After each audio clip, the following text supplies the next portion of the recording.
Okay, Assalamualaikum warahmatullahi wabarakatuh. We are from the first group. In this evening, we are going to be the first presenter in this course analysis subject. And our subject for this today will be what is discourse analysis. And in our group, we have four members. One of them is Anti, Arneta, Nabilatun, and me, Rachel Edla. So, what discourse analysis is an approach to the analysis of language that looks at patterns of the language across the text, as well as the social and cultural context in which the text occur. Analysis ini ada juga pengertian dari Frida Laksana pada tahun 1984. Dia mengemukakan bahwa wacana adalah satuan bahasa terlengkap dalam hierarki gramatikal merupakan satuan gramatikal tertinggi atau terbesar. Wacana ini direalisasikan dalam bentuk karangan yang utuh seperti novel, buku, seri ensiklopedia, dan sebagainya, dan juga ada paragraf, kalimat, atau kata yang membawa amanat yang lengkap.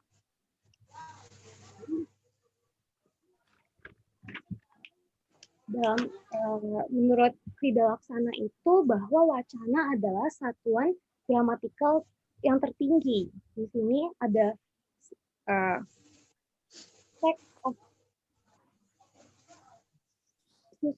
susunan bagaimana bisa membentuk suatu wacana. Kalau kita lihat lagi dalam ilmu linguistik, kita mempelajari unit bahasa, analisis bahasa dari yang terkecil, yaitu fonem atau bunyi yang membedakan makna. Setelah kita punya fonem, kita punya morfem. Kita punya morfem yang membentuk kata dengan, maksud saya, setelah kita mempunyai morfem, kita akan membentuk kata atau word. Setelah kita punya kata, kita punya frasa. Setelah kita mempunyai frasa, kita akan membentuk klausa atau clause. Nah, setelah kita punya klausa, kita membuat kalimat atau sentence.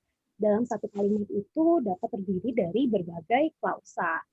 Dan satuan yang tertinggi adalah discourse atau yang disebut dengan wacana.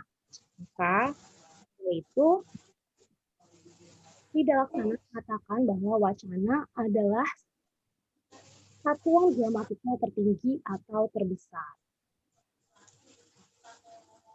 Nah, di sini menurut Partridge tahun 2006, dia mengatakan bahwa discourse analysis considers the relationship between language and context in which it is used and is concerned with the description and analysis of both spoken and written expressions. Jadi yang dimaksud di sini itu bagaimana bahasa digunakan, bagaimana fungsi bahasa ini dijalankan, dan ini juga harus berkesinambungan dengan dengan struktur dari satuan bahasa tersebut. Jadi ketika kita menganalisis suatu wacana, kita akan mengaitkan unsur-unsur kalimat, klausa, dan kata. Di sini ada structure of text. Michel tahun 1957 mengatakan, Michel was one of the first researchers to examine the discourse structure of text. Michel discussed how language is used as what he calls cooperative action, and how the meaning of language lies in the situational context in which it is used and the context of text as a whole. Nah, yang maksudnya di sini dia mengatakan bahwa gimana sih bahasa itu digunakan dan bagaimana pengertian dari bahasa tersebut. Contohnya seperti ini. Di Indonesia, saat mengirim pesan singkat maupun melalui email, menggunakan Assalamualaikum di atas di awalan kata itu hal yang sangat wajar, karena itu merupakan pesan, salam. Sedangkan untuk di Jepang, biasanya untuk awalan kata sapanya itu menggunakan berdasarkan penempatan waktu seperti selamat pagi atau selamat siang atau selamat malam. Ini adalah perbedaan bagaimana struktur dari teks tersebut. Selanjutnya, di sini ada conversation analysis. It analyzes how people open and close conversation and how people take turns and overlap their speech in conversations. Jadi yang dimaksud di sini tuh ada juga yang menganalisa bagaimana kata-kata ini digunakan saat sedang ada percakapan, apakah intonasi nadanya itu akan dinaikkan atau diturunkan. Beberapa peneliti yang meneliti conversation analysis ini, mereka meneliti gimana saat mereka mau memulai percakapan atau mereka ingin menyelesaikan percakapan tersebut. Kalau mereka nggak mau ada yang interupsi percakapannya, otomatis intonasi nadanya itu akan ditinggikan, dinaikkan. Sedangkan kalau dia memberikan orang lain untuk interupsi pembicaraannya, dia akan menggunakan intonasi yang datar. Dan jika ada yang sedang berkomunikasi atau interaksi, tapi partner lawannya itu tidak tertarik, maka dia akan menutup conversation itu dengan menurunkan nada suaranya untuk menunjukkan bahwa dia tidak tertarik dengan percakapan yang sedang berjalan. Jadi itu yang disebut dengan conversation analysis.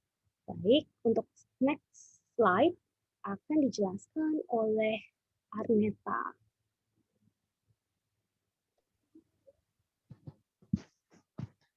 Oke, untuk selanjutnya ada culture, ways of speaking and writing. Menurut yang sudah dipaparkan di slide, jadi dalam bahasa yang dimaksud HIMSS ini, bagaimana bahasa itu digunakan. Seperti contohnya di suku Jawa, orang yang lebih muda pasti memiliki panggilan khusus untuk orang yang lebih tua, seperti contohnya Mas atau Mbak. Dan cara berbicara orang yang lebih muda pasti akan lebih sopan dan santun kepada orang yang lebih dituakannya. Nah, dan sudah dipaparkan di slide yang bertuliskan he considered aspects of speech events such as who is speaking to whom, about what, for what purpose, where, and when, and how this impacts on how we say and to do things in culture-specific settings. Jadi ini tuh sangat amat berpengaruh sama siapa kita berbicara, tentang apa, dan tujuannya apa, di mana, dan kapan. Jadi dalam bahasa itu kita bisa menempatkan diri sama siapa kita berbicara, di mana, kapan, dan tujuannya kita berbicara ini tuh apa. Gitu.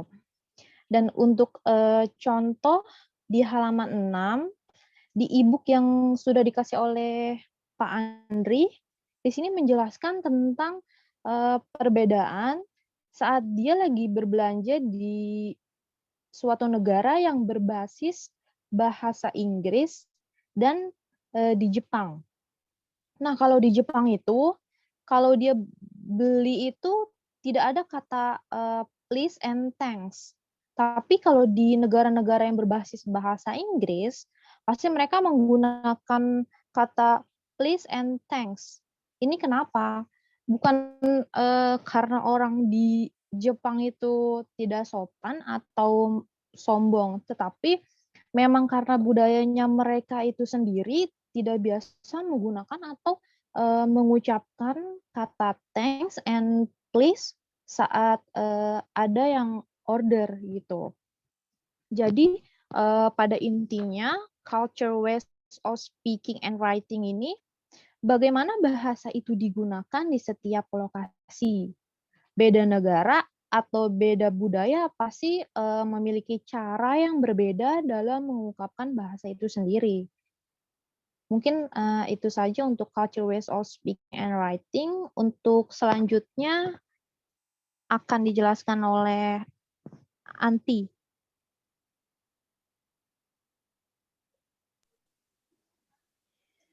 Oke, selanjutnya saya akan menjelaskan tentang communicative competence and discourse. Sebelumnya, communicative competence itu adalah apa yang harus diketahui oleh pembicara guna untuk menjadi pembicara yang kompeten dalam sebuah komunitas bicara. Sedangkan discourse adalah konteks bahasa yang ada dalam sebuah percakapan atau interaksi komunikasi. Discourse juga bisa diartikan menjadi salah satu bagian dari kajian pragmatik. Nah, communicative competence and discourse dibagi menjadi 4 bagian. Yang pertama ada grammatical competence. Grammatical competence adalah pengetahuan tentang bahasa yang mengacu pada pengetahuan struktural bahasa untuk mengenali dan menghasilkan struktur tata bahasa yang tepat. Jadi maksudnya itu adalah kita paham hal-hal yang berhubungan dengan gramatikal. Seperti contohnya, kalau ada orang berbicara bahasa Inggris sama kita, kita bisa tahu orang itu menggunakan grammar yang baik atau salah, grammar yang benar atau salah. Terus yang kedua ada sociolinguistic competence. Sociolinguistic competence adalah kemampuan untuk berkomunikasi secara tepat dengan menggunakan kata-kata, ungkapan, dan sikap yang tepat terhadap topik dan hubungan tertentu. Contohnya itu, kita bisa berbicara secara formal saat kita sedang di kelas, sedang rapat, atau berbicara kepada guru, kepada dosen, atau berbicara kepada orang yang lebih tua. Tapi kita juga bisa berbicara less formal kepada teman sebaya, atau saat kita sedang bermain, atau untuk sekedar daily conversation. Lalu yang ketiga ada discourse competence. Discourse competence adalah perwujudan dari kemampuan seseorang dalam berbahasa secara efektif, baik secara lisan maupun tulis. Maksudnya tuh kayak kita, kalau misalnya kita baca teks bahasa Inggris, terus kita bisa langsung tahu mana teks yang termasuk teks kohesif atau teks yang termasuk teks koherensi. Terus yang terakhir ada strategi kompetens. Strategi kompetens itu maksudnya pengetahuan tentang bagaimana menggunakan bahasa seseorang untuk mengkomunikasikan makna yang diinginkan. Kalau yang saya tahu contohnya itu kayak misalnya kita ngobrol sama orang, terus orang ini tuh kayak pengen menyampaikan sesuatu ke kita, tapi bahasanya tuh kayak kurang dimengerti gitu. Cuman karena kita ngerti, jadi kita langsung tahu sebenarnya orang itu mau ngomong apa gitu. Langsung tahu maksud dari si orang itu, apa yang mau disampaikan tuh kita langsung tahu sebenarnya dia mau ngomong apa, walaupun dia menggunakan bahasa yang mungkin kurang bisa dimengerti kalau untuk orang lain. Selanjutnya dijelaskan oleh Nabila.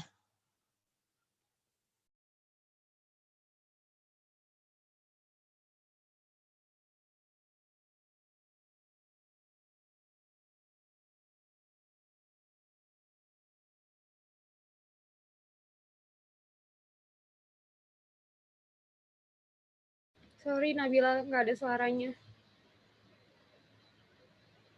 Masih nggak ada suaranya. Selanjutnya, saya akan menjelaskan tentang perbedaan antara wacana tulisan dengan wacana lisan. Di sini wacana tulisan yaitu wacana lisan yaitu spoken discourse has to be understood immediately. Written discourse can be referred to many times. Kalau wacana tulisan yaitu written discourse is more structurally complex and more elaborate than spoken discourse.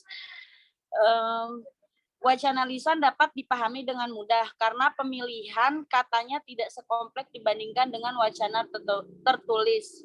Sedangkan wacana tertulis tentunya lebih kompleks dikarenakan pemilihan diksi dan struktural gramatikalnya yang digunakan.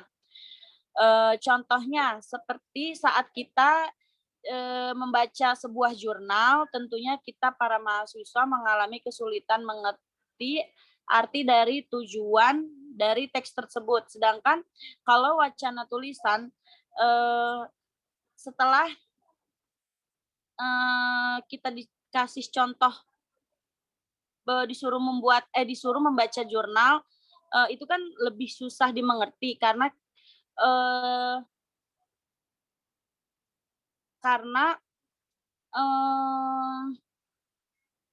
hanya membaca saja, belum dijelaskan secara lisan. Namun kalau misalkan kita dijelasin apa dari isi jurnal tersebut oleh dosennya, membantu menerangkan melalui lisan, para mahasiswa akan lebih mudah memahami.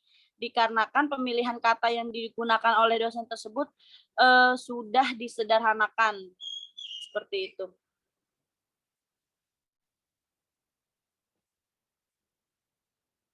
Okay, thank you, Nabila. So we come to the conclusion. The conclusion for this presentation is discourse analysis is a method for evaluating a topic contained in communication message, both textually and contextually. Dan juga dalam discourse analysis ini, kita melihat bagaimana bahasa itu digunakan. Apakah bahasa itu digunakan sesuai dengan tujuannya atau belum. Maka dari itu pentingnya belajar discourse analysis untuk mengetahui setiap wacana yang baik tertulis maupun yang diucapkan. Sekian dari kelompok kami. Mohon maaf jika ada salah kata yang terucap ataupun presentasi ini tidak cukup informatif. Kami mohon maaf. Saya rasa cukup. Assalamualaikum warahmatullahi wabarakatuh. Terima kasih. Waalaikumsalam warahmatullahi wabarakatuh. Terima kasih semuanya.